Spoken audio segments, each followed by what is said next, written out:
The open sea. 4 centuries, a symbol of adventure, discovery, and the vast unknown.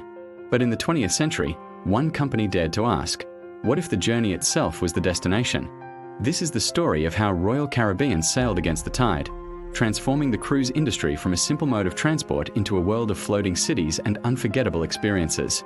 Our story begins in 1968, a time when ocean liners were seen as a dying breed, eclipsed by the speed and convenience of air travel. 3 Norwegian shipping companies saw a different future. They envisioned a new kind of vacation, one built not on luxury, but on fun, innovation, and the vibrant spirit of the Caribbean. They called it Royal Caribbean. Their first vessel, the Song of Norway, was a game changer.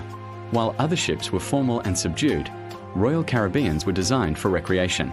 They introduced the first ever lounge cantilevered from a ship's funnel, the iconic Viking Crown Lounge, offering breathtaking panoramic views. This wasn't just a ship, it was a resort at sea.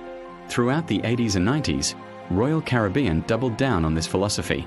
They introduced features that were unheard of at sea: rock climbing walls, ice skating rinks, and even a bustling indoor street, the Royal Promenade, lined with shops and cafes. They were building more than ships, they were building destinations. But their biggest gamble was yet to come. In 2009, they unveiled a vessel that would shatter all expectations, the Oasis of the Seas. It wasn't just a ship, it was a floating city.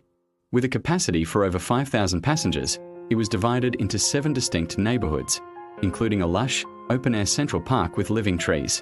The world had never seen anything like it. But the seemingly unstoppable giant would face its greatest challenge. In 2020, the COVID-19 pandemic brought the entire world to a standstill. The cruise industry was hit particularly hard. For the first time in its history, Royal Caribbean's fleet of floating cities fell silent. The future was uncertain. Yet, even in the face of unprecedented crisis, Royal Caribbean's spirit of innovation endured. They led the way in developing new health and safety protocols, working tirelessly to bring their ships back to the sea safely. And then, they did what they do best. They went bigger. Emerging from the shutdown, they didn't just recover, they reinvented. The result? The Icon of the Seas.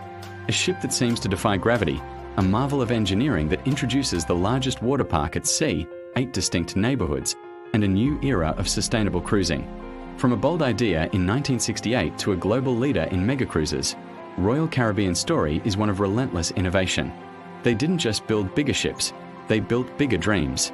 They transformed the sea from a barrier to a destination, and in doing so, they didn't just change the cruise industry, they redefined the very idea of a vacation.